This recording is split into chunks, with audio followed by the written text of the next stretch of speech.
ucabiranya gutya umuntu wese ntakakubera inshuti. Ndakubwira ibintu impamvu zigera kuri 3 zonyine zituma uyu muntu atakubera inshuti. Icyambere,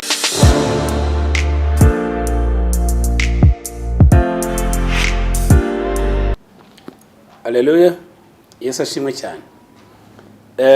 Tuganire ku ijambo ry'Imana, tugiye kuganira ku ijambo rivuga ngo umuntu ubeshya ntakakubera inshuti. Ntukakore ikosa ryo kugira inshuti beshya, ko umuntu ngiye kubwira impamvu umuntu ubeshya atagombye kuba inshuti yawe. Yesu nashimwe cyane. Umuntu kubeshya ni iki? Ndavuga ngo umuntu iyo kubeshya ni ukubwirwa cyangwa se ni ukuvuga ibinyoma. Ibinyoma rero ni opposite y'ukuri. Ni ukukubwira amazina atariyo nakabaye nkubwira. Ni ukukubwira ikintu kidahura n'icyo nakabaye nkubwira. Rero umuntu ubeshya ntakakubera inshuti. Bibiliya iravuga mu gitabo cy'imigani 12:22 ngo ururimi rubeshya ni ikizira kuwiteka. Yesu nashimwe cyane. Iyo umuntu akubeshya cyangwa umuntu ubeshya, ni umuntu uvuga ibintu bitari byo, avuga ibintu mu buryo butandukanye n'ubwo yakabivuzemo. Iyo ari mu mujyi ukamuhamagara akubwira ko ari Remera, iyo ari Muhanga ukamuhamagara akubwira ko ari Musanze. Nuvuga ngo umuntu ucabiranya gutya umuntu ubeshya ntakakubera inshuti. Ndakubwira ibintu impamvu zigera kuri 3 zonyine zituma uyu muntu atakubera inshuti. Icyambere, umuntu ukubeshya agukerereza. Nuvuga ngo umuntu ukubeshya agutwarira umwanya ku busa. Arakubwira ngo uramubwira ngo ngwino duhurire mu mujyi ndahageze. Akakubwira ngo ndahagera mu minota 10.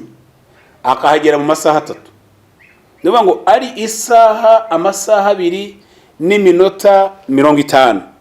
Uwimaze nta kintu ukora utegereje wa muntu. Iyo muhanye gahunda arayihindura. Bure uzatinya umuntu uhora uhindagura gahunda buri munsi. Uyu munsi akubwiye iki, akubwiye iki. Uyu munsi akubwiye iki, akubwiye iki. Uyu munsi akubwiye iki, ejo akubwiye iki. Icyambere agukorera kikosa rikomeye, umuntu ukubeshya buri munsi aragukerereza. Uwo muntu ukubeshya aragukerereza. Ntuzamugire inshuti ko azahora gukerereza, azagutakariza igihe. Icyakabiri, umuntu ukubeshya ahora guha amakuru atariyo. Kandi buriya umuntu akenera amakuru kugira ngo afate umwanzuro.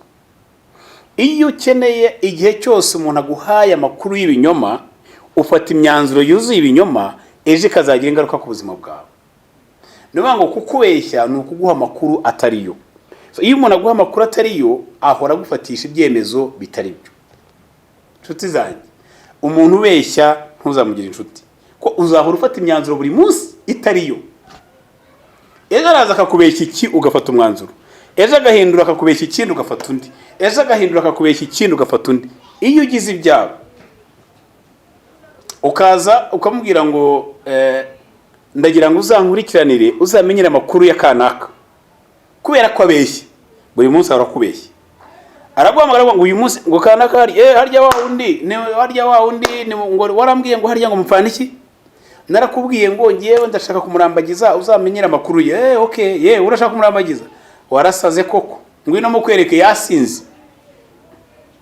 Yambwiye ko ari umurokore, namusanze mu kabari yanyoye, ejo akongera ukamuha none sibyo, ariko warasaze. Ku munsi ukurikiyeho ngwino mu kwereke, noneho bamufatiye kuri brigade yibye. Buri munsi ahora guha amakuru atariyo. Iyo umuntu aguha amakuru atariyo, uhora ufata ibyemezo bitari byo. Umuntu ubeshya ntuzamwizere, ntazakubera inshuti, ko azahora kubeshya, azahora gukoshesha. Icyagatatu gikomeye, umuntu ubeshya aguteranya n'abantu. Kubera ko ahora guha amakuru atariyo, aho azi wakabaye ubona amakuru nyayo, aguteranya naho. Arakubwira ngo mu bantu uzirinde kanaka barakwanga, ndetse n'ahantu bari ntukahagarare. Kuki azi ngo nuhura nabo nibo baza amakuru nyayo y'ibinyoma ajya guha. Niba kubwira yuko akubeshya uzamutahura. Icyo akora ni iki? Aguteranya nabo kugira ngo ntuzajye. Umuntu ubeshya aguteranya n'abantu. Umuntu ubeshya agufasha atumufata imyanzuro itariyo. umuntu ubona ufite ingeso yo kukubeshya nakubeshya kabiri akakubeshya gatatu uracyashaka iki wamuretse ko ejo azakubeshya utagifite ahantu wamuhungira. Ibyaba byiza umuntu ubeshye mubise hakiri kare. Yesu nashimwe. Umuntu ubeshye mubise hakiri kare ko nakomeza kukubeshya gutyo nawe ugakomeza ugenda muri ibyo binyoma guha. Ndakubwiza ukuri umuntu ubeshye ntazakubera inshuti. Niba ushaka amahoro mubise. Hirya y'ibyo ngibyo n'ijambo ry'Imana bavuga ngo ururimi rubeshye ni ikizira kuwiteka. Uwo muntu nta n'umugisha ntago azakubera umugisha keretse gusa igihe azihana. Bibiliya iravuga mu butumwa bwiza bwanditswe na Yohana 8:44 avuga ngo abo ngabo bene abo babeshya ngo bafite se ngo se ni Satani. Kubera ko ibinyoma bikomoka muri Satani, ukuri kugakomoka mu nuvuga ngo Imana yacu ni ukuri, Yesu Kristo ni ukuri, Satani ni ibinyoma. Umuntu ubeshya ari umwuka wa Satani. Nakubeshya uyu munsi akakubeshya ejo bundi. Ndakubwiza ukuri umuntu utinyuka kukubeshya muri abafiyanse azareka kubeshya mwarabanye. Niba arimo kubeshya inama nkuha, niba atihana ngo ahinduke, uwo muntu ntazakubera inshuti. Uzirinde umuntu ubeshya kuko azagukoresha amakosa atatu. Ikosa rya mbere azagutakariza igihe. Ikosa rya kabiri azagufatisha ibyemezo bitari byo. Ikosa rya gatatu azaguteranya n'abantu ko umuntu ubeshya ahora ateranya n'abantu. Niba ushaka amahoro y'umutima wawe, niba ushaka ubuzima bwiza, ndagira ngo nkubwire ngo uyu munsi tandukana n'umuntu ubeshya. Imana ibahe umugisha.